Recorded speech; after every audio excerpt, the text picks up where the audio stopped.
আবার কাবা ভাঙতে এলে পাঠাওয়া বাবিল, দাও খোদা দাও আমায় আবার উমার দরাজ দিল। সুবহানাল্লাহ বলেন। পৃথিবীর সবচেয়ে ছোট পাখি, সব পাখিগুলো সামনের দিকে উড়ে, এই পাখি সামনে উড়ে, এট দ্য সেম টাইম পেছনে উড়ে। যারা আল্লাহরে খুঁজে পায় না তাদেরকে বলবেন পাখির দিকে তাকাও।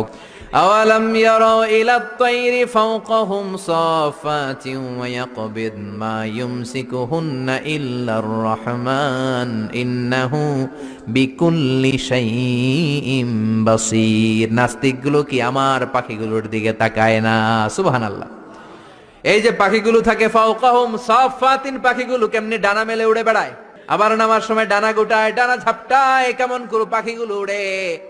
শূন্যের মধ্যে পাখিগুলো কেমন করে উড়ন্ত থাকে, এই পাখিগুলোরে শূন্যে ধরে রাখলো কে?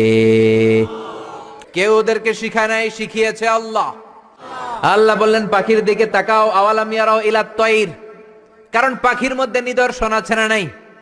পাখি নিয়ে গবেষণা করলে পাখির রব আল্লাহরে খুঁজে পাওয়া যাবে। এজন্য কোরআনের অনেক জায়গায় আল্লাহ পাখির কথা বললেন, ওয়া আরসালা আলাইহিম তায়রান আবাবিল। আবাবিল পাখি দিয়ে আল্লাহ আব্রাহারে শেষ করলেন।